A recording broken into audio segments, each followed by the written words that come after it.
नमस्कार दोस्तों, स्वागत है आपका मेरे चैनल भक्ति मार्ग पर। अगर आपको ये कहानी पसंद आए तो लाइक, शेयर एंड सब्सक्राइब जरूर करें। कथा के अनुसार जोगे तथा भोगे दो भाई थे। दोनों अलग अलग रहते थे। जोगे धनी था और भोगे निर्धन। दोनों भाई में परस्पर बड़ा प्रेम था। जोगे की पत्नी को धन का अभिमान था, किंतु भोगे की पत्नी बड़ी ही सरल स्वभाव की थी। पितृपक्ष आने पर जोगे की पत्नी ने उससे पितरों का श्राद्ध करने के लिए कहा, तो जोगे इसे व्यर्थ का कार्य समझकर टालने की चेष्टा करने लगा। किंतु उसकी पत्नी समझती थी कि यदि ऐसा नहीं करेंगे तो लोग बातें बनाएंगे। फिर उसे अपने मायके वालों को दावत पर बुलाने और अपनी शान दिखाने का यह उचित अवसर भी लगा। अतः वह बोली, आप शायद मेरी परेशानी की वजह से ऐसा कह रहे हैं, किंतु इसमें मुझे कोई परेशानी नहीं होगी। मैं भोगे की पत्नी को बुला लूंगी, हम दोनों मिलकर सारा काम कर लेंगे। फिर उसने जोगे को अपने पीहर न्योता देने के लिए भेज दिया। दूसरे दिन बुलाने पर भोगे की पत्नी सुबह सुबह आकर काम में जुट गई। उसने रसोई तैयार की, अनेक पकवान बनाए, फिर सभी काम निपटाकर अपने घर आ गई। आखिर उसे भी तो पितरों का श्राद्ध तर्पण करना था।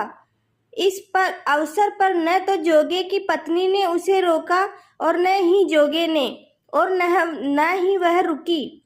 शीघ्र ही दोपहर हो गई। पितृ भूमि पर उतरे।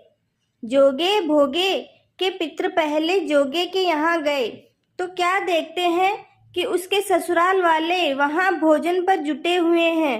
निराश होकर वे भोगे के यहाँ गए।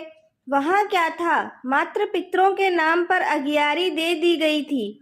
पितरों ने उसकी राख चाटी और भूखे ही नदी के तट पर जा पहुँचे। थोड़ी देर में सारे पितर इकट्ठे हो गए और अपने अपने यहाँ के श्राद्धों की बड़ाई करने लगे और कहने लगे कि उनकी संतानों ने कितने अच्छे अच्छे पकवान बनाए थे। जोगे भोगे के पितरों ने भी अपनी आप बीती सुनाई। फिर वे सोचने लगे, अगर भोगे समर्थ होता, पैसे वाला होता, तो शायद उन्हें भूखा नहीं रहना पड़ता। मगर भोगे के घर में तो 2 जून की रोटी भी खाने को नहीं थी। यही सब सोचकर उन्हें भोगे पर दया आ गई। अचानक वे नाच नाच कर गाने लगे, भोगे के घर धन हो जाए, भोगे के घर धन हो जाए। सांझ होने को हुई। भोगे के बच्चों को कुछ भी खाने को नहीं मिला था। उन्होंने माँ से कहा, माँ भूख लगी है। तब उन्हें टालने की गरज से भोगे की पत्नी ने कहा, जाओ, आंगन में हांडी औंधी रखी हुई है, उसे जाकर खोल लो और जो कुछ मिले बांट कर खा लेना। बच्चे वहां पहुंचे तो क्या देखते हैं कि हांडी मोहरों से भरी पड़ी है। वे दौड़े दौड़े माँ के पास पहुंचे और उसे सारी आप बीती बताई। आंगन में आकर भोगे की पत्नी ने यह सब कुछ देखा तो वह भी हैरान रह गई। इस प्रकार भोगे भी धनी हो गया, मगर धन पाकर वह घमंडी नहीं हुआ। दूसरे साल का पितृपक्ष आया।